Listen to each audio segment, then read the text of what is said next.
Okay, so today we need to discuss terms associated with fiction. The place we're going to start is plot.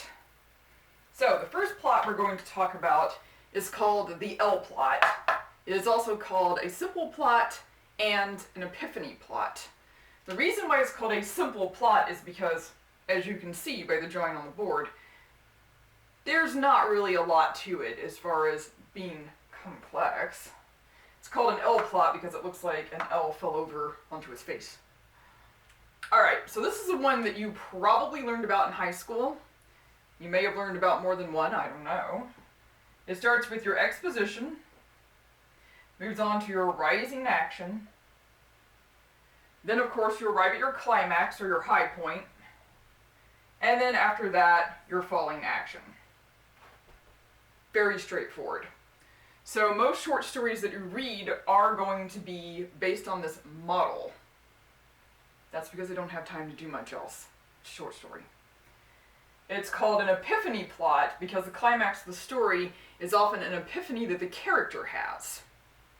So instead of the climactic moment being this huge explosion, a building falling down, a nuclear bomb going off, whatever, some kind of big action hero movie type thing, you know, the short story doesn't have a lot of space to work with. It's probably something that the character realizes that they didn't realize before. So, epiphany plot. Alright. There are actually many kinds of plots, but I'm only going to talk about two today. The second one I'm going to talk about is called a W plot. And I want to discuss this one because it is the most common plot right now. W plot looks exactly like a W. The W plot and the L plot are both character-driven plots. There are plots that are not character-driven, they're event-driven, but these are character-driven plots. The whole concept of the W plot is that the character wants to move from point A to point B. But they can't just do that. Life is more complicated than that, and the story is more complicated than that. They have to go through this much effort first. So, most of the television episodes that you watch, especially if they're an hour long, most of the movies that you watch, and even some of the novels that you're reading, if you like to read novels, are actually based on the W plot. First thing that happens is the first barrier, because something has to get in the way for the character, or obviously they could just go from A to B.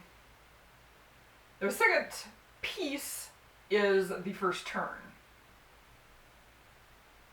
So, once they hit this first barrier, there has to be something that turns the event for them, so they feel like they're getting somewhere. So if it's a detective show, you know, the first barrier is probably, whatever the mystery is, probably a murder. So they find the body, they don't find any witnesses at first. They're like, great, maybe they don't even know the identity of the victim yet. Then something turns. They get some kind of lead, they at least get the identity of the victim, something. They immediately hit the second barrier. So, something goes wrong again. You're only about 20 or 25 minutes into the episode, so you know it's an hour long, you're looking at your watch and going, well, clearly something else has to happen here. Then you get to your high point. At the high point, it looks like everything's going to work out great. You know, if it's a romantic comedy, if this is a movie you're watching, this is the moment where you're convinced that this couple is going to get together. Except, again, you're not far enough along in the movie. You're only about an hour and a half in. And you know it's a 2-hour movie. Something's going to go wrong. You're right, something is going to go wrong. They actually call this next part the rug pulling. I'm not kidding. This is where something happens to pull the rug out from under the character's feet. So they fall down. In the romantic comedy, you know, they've gotten together actually, and then they break up, or they're almost ready to get together, and then something explodes in their faces, and they don't get to do it, something like that. This leads to the crisis, which is the same thing as a climax in the L plot. So, How to lose a guy in 10 days. First barrier, well, each person, both the man and the woman, needs someone to date in the first place. First turn, well, they find each other. This is going to go great, right? It's been a while since I've seen the movie. I don't actually remember what the second barrier is, but the high point, they go to this huge party, and it looks like things are going to be great. This relationship is going to work out, even though the reason why they got together in the first place, and they just don't know it, is because his friends bet him he couldn't pull it off, and she has to write an article about dating.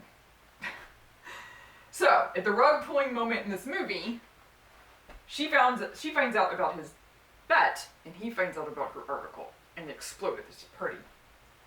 The crisis moment, he decides he wants to be with her anyway. She's heading to the airport to get on the plane and fly away, and he's riding through New York traffic on a bicycle, which could get him killed, trying to catch up with her cab to stop her from flying away. And then you just get your conclusion or your resolution. Things work out. I love you too. That kind of stuff. So, detective story, this would be when they officially catch the killer, bring him in, that kind of thing. So, you know this plot so well that you will actually notice if a movie deviates from it. It will hit you that something's off. But you don't know quite what it is. Well, you will now if you think about this. One of the Batman movies is actually a great example of adding a whole extra leg to the W plot. Because Batman goes through the effort of catching Two-Face, but then he still has to deal with the Joker. So you get this whole crisis chasing down Two-Face and stopping him, but you also have the second crisis of having to stop the Joker. So it's actually a W plot with an extra leg. Alright. So I do have notes up for you to look at. You can look at other examples of plots other than these two. I will stop there. A few just generic terms to keep track of that don't fall in some overarching category. Foreshadowing. Foreshadowing is when the author hints what's going to happen later. This could be any kind of hint, but there's some kind of clue to the reader. You know, if it's a detective novel, oftentimes there's some kind of clue there. Very minor maybe, but a clue about who the actual killer is.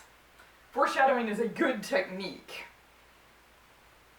I have much to say about this issue in creative writing class, which you may or may not take with me at some point, but if you're interested in creative writing, keep it in mind. Other things, an allegory. An allegory is a story that is entirely made out of symbols. So the symbols in the allegory are controlling everything. There used to be a lot of Christian fiction in the Middle Ages, entirely an allegory for Christian life. So, an entire story completely filled with symbols. Speaking of which, obviously, we need to discuss the term symbols. This can be any number of things, as I'm sure you're well aware, but I want you to keep in mind some of the really classic ones for literature, movies, even songs. Classically, the times of day and the seasons of the year correspond to the phases of life. So, when you are born, it is spring, it is dawn. When you are a teenager, it is noon, it is summer. When you are getting older and moving into middle age, it is now fall, it is evening. And when you are dying or when you are in old age, it is winter or night. You will notice, of course, that most horror movies have a setting at night in the fall or winter, precisely because of the symbolism involved here, and because having it at nighttime makes it creepier. Let's see. Other things to keep in mind. Irony. There are actually many, many different kinds of irony. Just have plain old irony. Dramatic irony, cosmic irony. Dramatic irony is actually the one I want to pull your attention to, Dramatic irony occurs when the audience knows something that the characters do not. And that is used not only in novels, plays, movies, short stories, but also in specifically Shakespeare's plays, which we're going to read one later in the semester. So, dramatic irony. The audience already knows who the killer is. It's the characters who haven't figured it out yet. There are some shows like that. A grand example of dramatic irony from ancient Greek theater is actually in the play Oedipus Rex, or Oedipus the King. When the story starts, Oedipus is going, my city-state here is cursed. I'm going to find out who is responsible for this curse. I'm going to take him out. I'm going to heal our land. He says this, and he has no clue that the person who cursed the land is actually him. He did it. He unknowingly killed his own father and married his own mother. Again, the audience already knows this when they enter the play. He's the one who doesn't know it. He's adopted. So, he has no idea who his real parents are. He runs across this guy at the crossroads, they get into a fight, he kills the guy, doesn't know it, but that was his dad. He arrives in the kingdom, finds the widowed queen, falls in love with her, marries her, has no clue it's his mom. So, dramatic irony. Alright, I'm going to shoot a second video with more fiction terms. So, just move on to part 2.